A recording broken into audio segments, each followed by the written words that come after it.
Ndryshimi është i dhimbshëm, por unë do t'ju them se keni vetëm 3 zgjedhje dhe ja cilat janë. Ta kapërceni dhimbjen tani, thjeshtoni Perëndi çfarëdo që kërkohet, unë dua ta bëj dhe ta kapërcej këtë. Ta kapërceni dhimbjen më vonë dhe të jeni të dëshpëruar deri atëherë, ose zgjedhja e tretë, ta mbani dhimbjen për gjithmonë.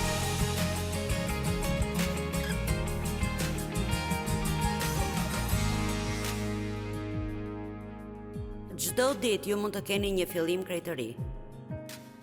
Unë dua t'ju lexoj nga libri i vajtimeve 3:17 deri në 25. Kjo faktikisht është shumë e bukur.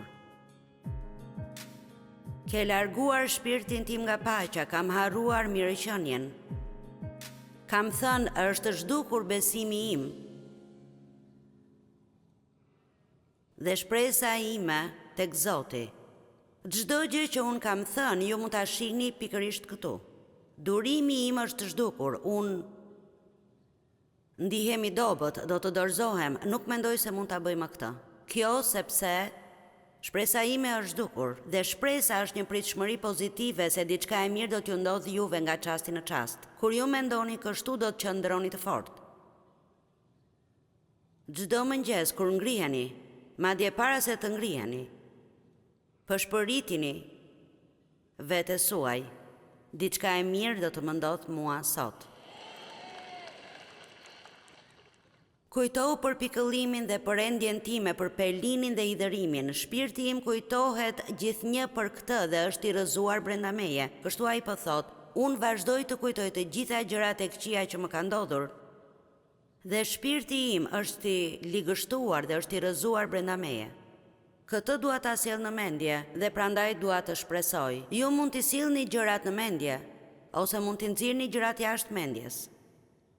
Është një hir i Zotit që nuk jemi shkatëruar plotësisht, sepse mëshirat e Tij nuk janë mbaruar plotësisht. Për të rritën çdo mëngjes, e madhe është besnikëria jote. Zoti është pjesa ime, thot shpirti im, prandaj do të kem shpresë tek Ai. Zoti është i mirë me ata që kanë shpresë tek Ai, me shpirtin që e kërkon.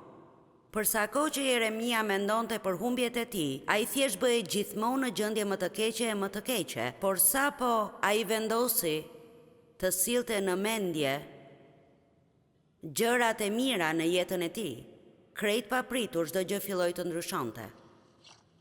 Mëshirat e Perëndis janë të reja çdo ditë. Dhe e dini se çfarë na premton tjetër ai? Asgjë në jetën tonë, madje asgjëja më e marrë që ne kemi bërë nuk do të shkojë kot nëse a dorëzojmë atij.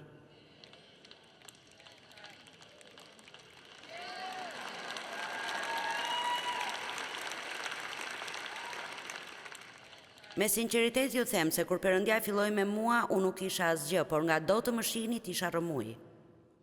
Mendja ime ishte rëmuj, mënyra si flisja, mënyra si ndihesha për veten, mënyra si trajtoja të tjerët.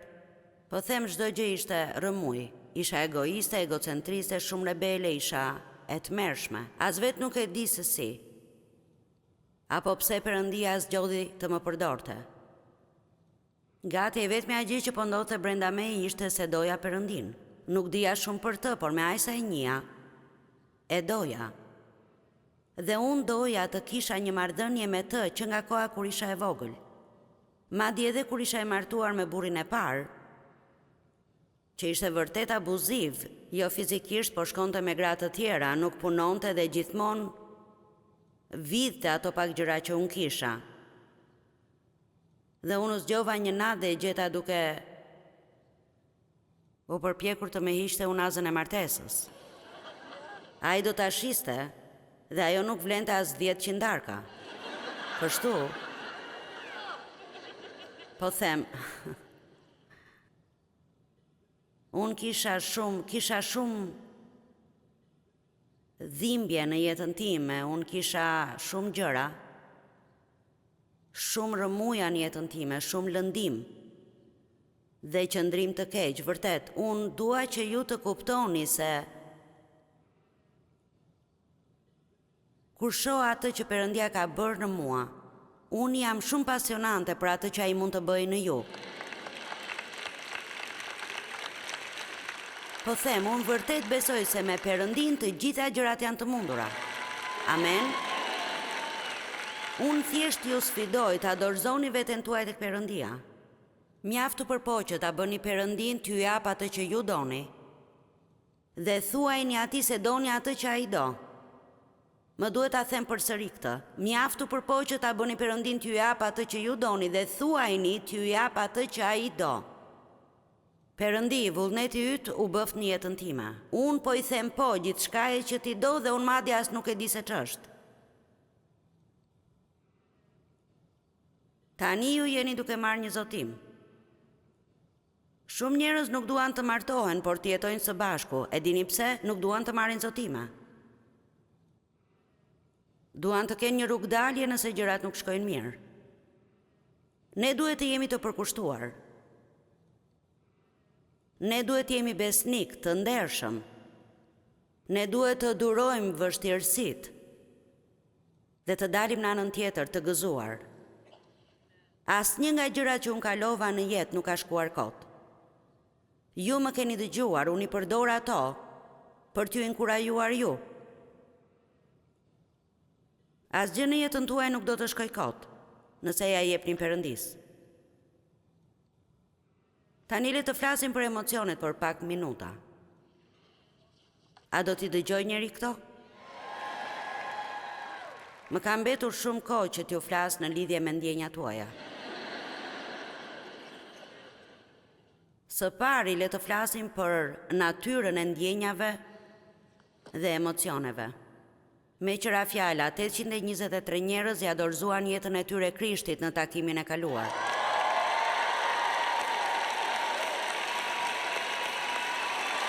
Lavdëroni Zotin! Uhu!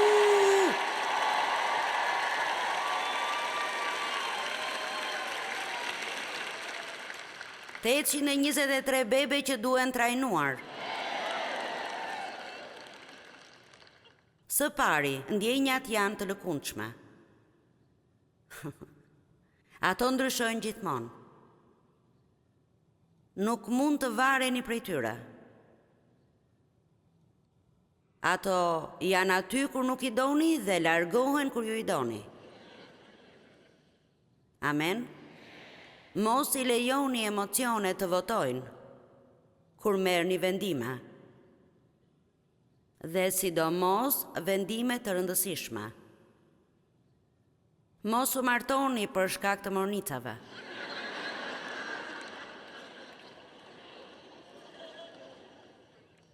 Sepse ato do të largohen.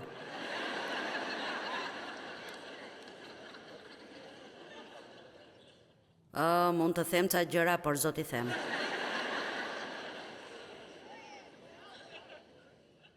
Emocionet nuk janë të besueshme. Ju nuk mund t'i merrni vendimet bazuar tek ndjenjat, por duhet të shkoni përtej tyre tek ajo që thot fjala e Perëndis. Faleminderit. Mësoni t'i ktheni fjalën djallit. Kur ai ju thot askush nuk të do, hapni gojën dhe thoni, Perëndia më do mua.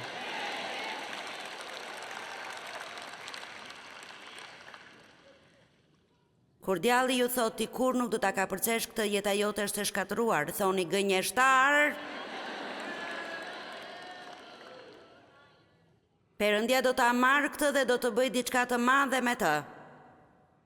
Pse? Sepse Perëndia restauron gjërat. Ai mund të marrë çdo gjë e të bëj diçka të mirë. Ne duhet të mësojmë të bëjmë atë që është e drejtë edhe kur ndihemi keq. Për mua kjo është deklarata më e mirë që Perëndia më ka dhënë.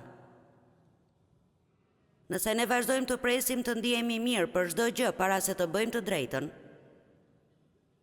armiku gjithmonë do të jetë në kontroll. Ndjenjat e këqija vinë kur nuk i duam dhe të mirat largohen kur i duam. Ju duhet të mësoni të kapërceni dhimbjen e ndjenjave. Ti më lëndove ndjenjat. Unë ndihem e ofenduar. Unë ndihem. Të gjithë jemi lënduar. Nuk ka asnjë person këtu që nuk është lënduar nga dikush. Dhe ka gjasa të lëndohet përsëri, nuk po përpiqem të profetizoj gjëra të kota, por nëse do të merreni me njerëzit, nuk dini se është të bëni me ta dhe duket sikur s'bëni dot pa ta. Ata janë absolutisht kudo që shkoni.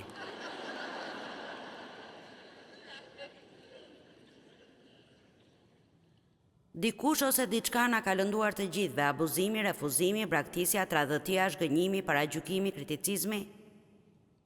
Dhe ne duhet të fillojmë të bëjmë zgjedhjet e drejta, ndërkohë që jemi ende të lënduar. Kështu ju mund të jeni këtu sot dhe ju mund të jeni të plagosur e të lënduar dhe ju thjesht dëshironi që unë t'ju predikoj një mesazh të bukur në lidhje me këtë, diçka që do t'ju ngushëlloj e do t'ju bëj të keni një ndjenjë të ngrohtë brenda jush. Dhe ja ku jam duke ju thënë, pavarësisht se si ndjeni bëni të drejtën. Ndërsa jeni të lënduar bëni të drejtën. Unë po ju a them këtë sepse e di nga fjala e Perëndis dhe nga përvoja ime se nëse doni vërtet ta kapërceni. Forca, dikush është dakord, e kuptova. Sa nga ju kanë kaluar disa gjëra të tmerrshme në jetë dhe tani ata kanë fitore. Mirë, pa shikoni pak. E mahniqme. Faleminderit. Ne duhet të fillojmë të bëjmë zgjedhjet e drejta ndërsa jemi ende të lënduar. Nuk ka ndjesi të mirë tani, por më vonë. Hebrejve 12:11, çdo ndreqe pra aty për aty nuk duket se sjell gëzim por i dërim, por më pas. A intereson dikujt ajo që vjen më pas? Sepse e dini më pas do të vi. Dhe dëgjoni, ju jeni 20 tani.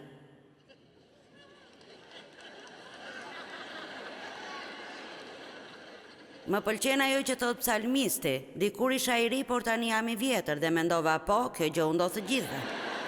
Pavarësisht se sa të rinj jeni tani, por më pas do të vi dhe më dëgjoni mua, më pas do t'ju duhet të korni farat që ju keni mbjell tani. Kështu sot është dita për të bërë një kthes dhe sot është dita për të marrë një vendim. Dhe edhe sikur të ndiheni sikur mishi do t'ju ndahet më dysh, ju duhet të bëni atë që Perëndia ju kërkon. Nëse jeni në një marrëdhënie të gabuar dhe që nuk ja vlen dhe ju e dini se është e gabuar për ju, dilni prej saj. Dhe nuk po flas për largimin nga martesa, mos shkoni në shtëpi të thoni unë po të lë sepse më tha Joyce.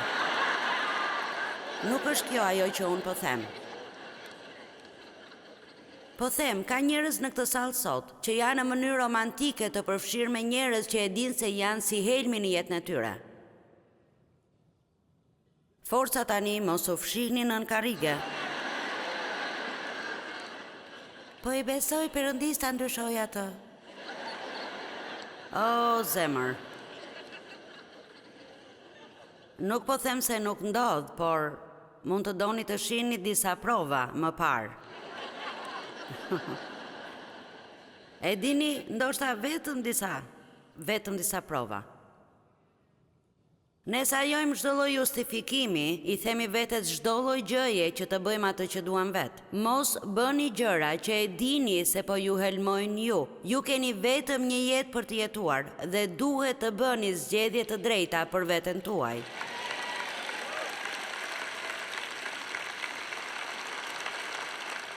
A ka njëri nevojë ta dëgjoj këtë sot?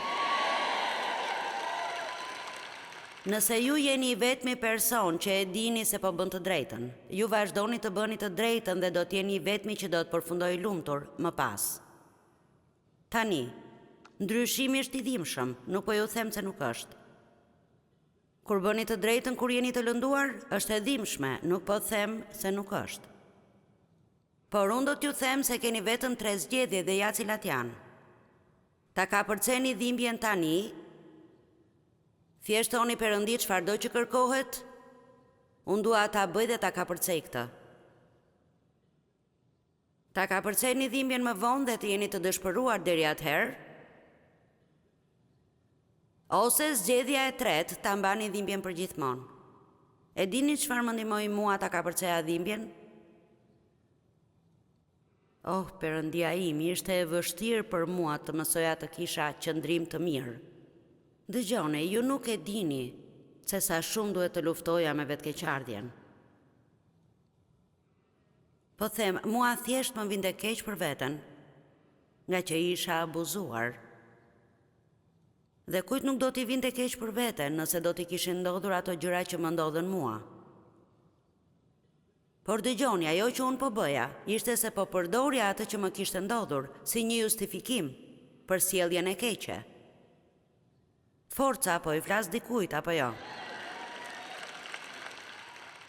Dhe unë kisha një lloj mentaliteti si kur të gjithë më detyrohen. Mirë, unë kisha shumë pritshmëri, por vetëm Zoti mund të ma shlyente. Kjo është ajo që duhet të kuptoni. Nëse dikush ka vjedhur diçka prej jush, nëse ju ka vjedhur fëmirin, apo gëzimin, apo diçka që duhet ishte juaja, mos u përpiqni ta bënit ju paguaj. Ai nuk mund t'ju shprej atë. Shkoni tek Perëndia dhe kërkojini atij t'ju kompensoj.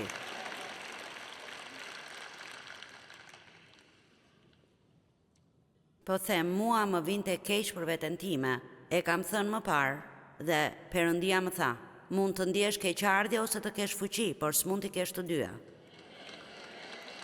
Ka gjithmonë zgjedhje. Dëshironi të jeni viktim apo të keni fitore? Dëshironi të rini kote të ndjeni keqardhje për veten çdo ditë të shihni gjërat e këqija që ju ka ndodhur? Apo dëshironi t'ja jepni gjithë rëmujën Perëndisë të thoni, le të fillojmë, unë dua të shoh të shfaqesh në jetën time. Por premtimi i shpërblimit më inkurajoi kur unë po kaloja kohë të vështira dhe përpiqesha të kapërceja abuzimin që përjetova. U kapa fort pas Isaias 61:7-8 në vend të turpit tuaj. Do të keni një nderim të dyfisht. Në vend të hutimit do të ngazëllojnë në trashëgimin e tyre, prandaj në vendin e tyre më pëlqen kjo pjesë, madje s'ka pse të prisni derisa të vdisni. Perëndia do të filloj t'ju bekoj tani ndërsa jeni ende gjallë. Prandaj në vendin e tyre do të zotërojnë dy fish për problemin. Dhe do të kenë një ngazëllim të përjetshëm. Pse? Sepse unë Zoti e dua drejtësinë, urrej vjedhjen Perëndisë. Nuk i pëlqen kur njerëzit ju trajtojnë keq, dhe nuk i pëlqen kur ju trajtoni keq të tjerët. Unë do t'u jap atyre me besnikëri shpërblimin, pra do të ketë shpërblim. Sa nga ju e presin me padurim shpërblimin?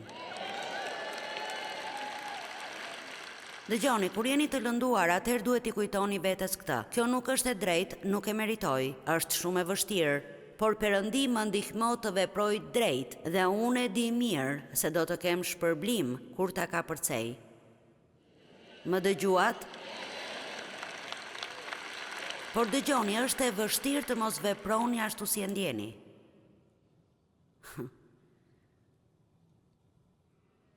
Perëndi na ndihmo. Na ndihmo të jemi të mirë me njerëzit që nuk janë të mirë me ne. Nëse ju mbani mosfalje kundrejt njerëzve, nuk bëni asgjë veç se lëndoni veten. Nuk u bëni asgjë të tjerëve.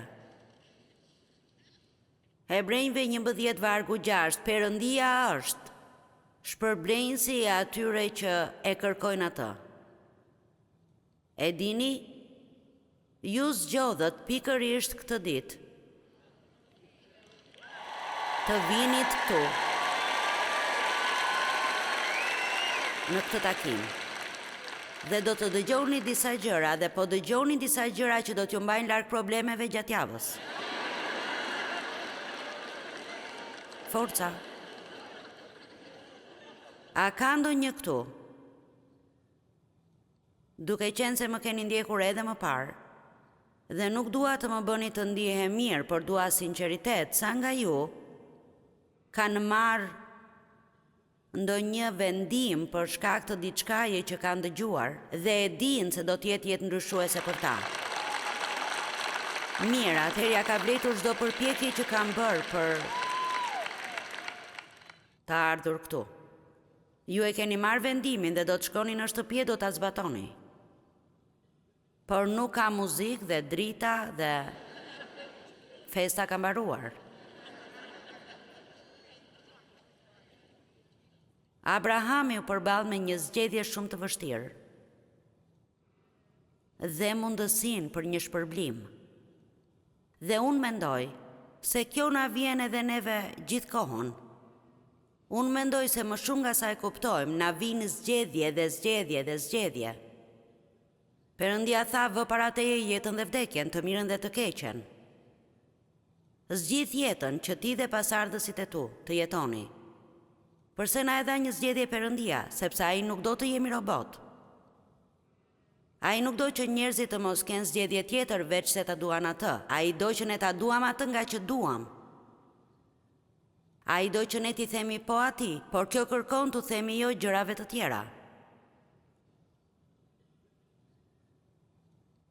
Dhe më pëlqen kjo histori që do ta lidh me ju nga Bibla, që thjesht nga kjo mund të nxjerrim gjithmonë mesazhe, por tek Zanafilla 11:31 deri në 12:2.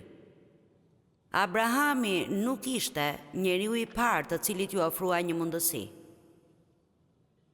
për të shkuar në tokën e Kananit e të bënte diçka të madhe. Terahu, që ishte ati i Abrahamit, mori të birin Abram dhe Lotin të birin e Aranit, do me thënë djalit të birit dhe Saraj nusen e tij, gruaja djalit të tij Abram, dhe dolën bashkë nga Uri Kaldeasve për të vajtur në vendin e Kanaanëve. Në rregull. Ata u nisën për të bërë diçka. Por kur ata shkuan në Haran, u vendosën aty. Sa e sa njerëz nisen për më të mirën dhe vendosen diku përgjatë rrugës, sepse fillojnë vështirësitë. Unë nuk do ta bëj këtë. Nëse ka ndonjë bekim që duhet ta kem, do të shkoj ta marr atë. Amen. Ata u vendosën në Haran. Unë ju kërkoj të mos vendoseni. Pse nuk shkuan deri në fund, nuk e diu, dhe timi u bëj vështirë, ata u lodhën. Ndoshta djalli po u thoshte kur nuk do të arrini, kjo rrugë po zgjat shumë, për ndonjë arsye. Ata bën një zgjedhje dhe u vendosën. Dhe unë dua ta shihni këtë, kjo më mahnit mua. Terahu jetoi 205 vjet, pastaj Terahu vdiq në Haran. Pra aty ku vendos, aty edhe vdiq.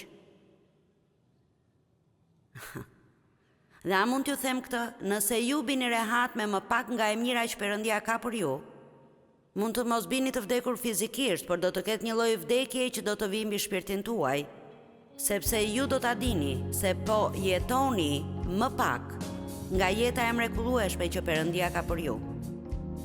Forca. Mos u vendosni. Mos u vendosni.